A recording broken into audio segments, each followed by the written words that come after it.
Welcome back to another round of AL.com college football staff picks. I'm Wesley Sinor. I'm here with Annice Deweese and Kevin Scarbinsky. Guys, we got two big games this week. Let's start off with the Alabama-Arkansas game. Annice, how do you see this thing playing out? Yes, Alabama has won the last two meetings 52-0. I don't think that's going to be the case this year. Arkansas is a much improved team, especially on offense. They have one of the top running teams in the nation. But Alabama on defense, they're only allowing an average of 60 rushing yards per game. So it'll be interesting to see how that plays out.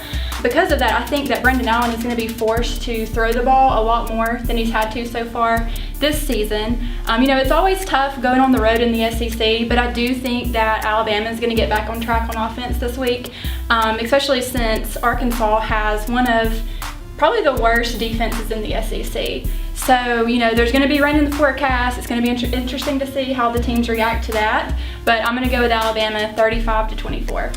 Kevin, what do you think about this game? I still can't get over Nick Saban pining for the good old days when you could line up with a fullback in an I formation, and that wasn't an aberration the way it is today. It was kind of interesting to hear his little screed this week on that. But look, I like Arkansas. I picked them to beat Texas A&M. Right. They should have beaten Texas A&M. Right. I still will never forgive Brett Bielema for not beating Texas A&M when they had them on the ropes. They're a much improved football team. Saw them at Auburn the first game of the year. They're far better than the teams that, as Annice said, got blanked by 140-0 in the last 2 years.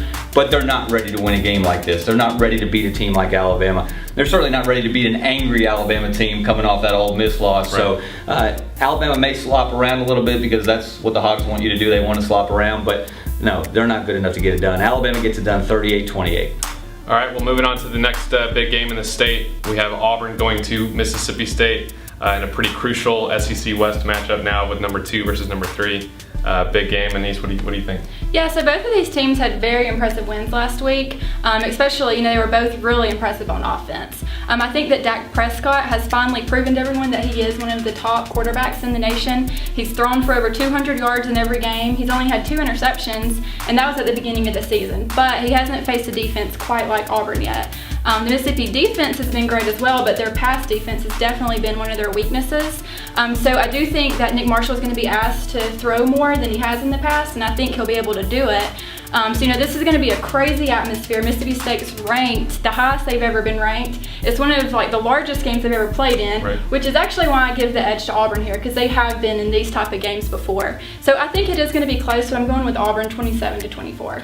27-24, it's a pretty close game. Do you think Auburn gets out of here with the win in Starkville? Well, fun fact of the week, this is Nick Marshall's 19th start as a quarterback at Auburn. This is the 10th game he's started against a top 25 team. That is amazing. It tells you how tough Auburn's schedule was last year and how tough it is again this year. But he's a guy that gets it done. Look, I love Dak Prescott. I think he has elevated himself to one of the better quarterbacks in the country. But in a game like this that you expect to go to the wire to be a 60-minute game, give me the guy who's been there before. Give me the guy who's brought Auburn back to beat Johnny Manziel and A.J. McCarron, et cetera, et cetera, et cetera. And that is Nick Marshall. And if that weren't enough, that they've already been in these kind of situations and Mississippi State hasn't, Sports Illustrated put Mississippi State and Ole Miss on the cover. You cannot beat the Sports Illustrated cover jinx. That's true. So for all those reasons, you got to go with Auburn. Close game, but they win 35-31. All right, everybody, enjoy the games this weekend, and we'll see you back here next week for more picks.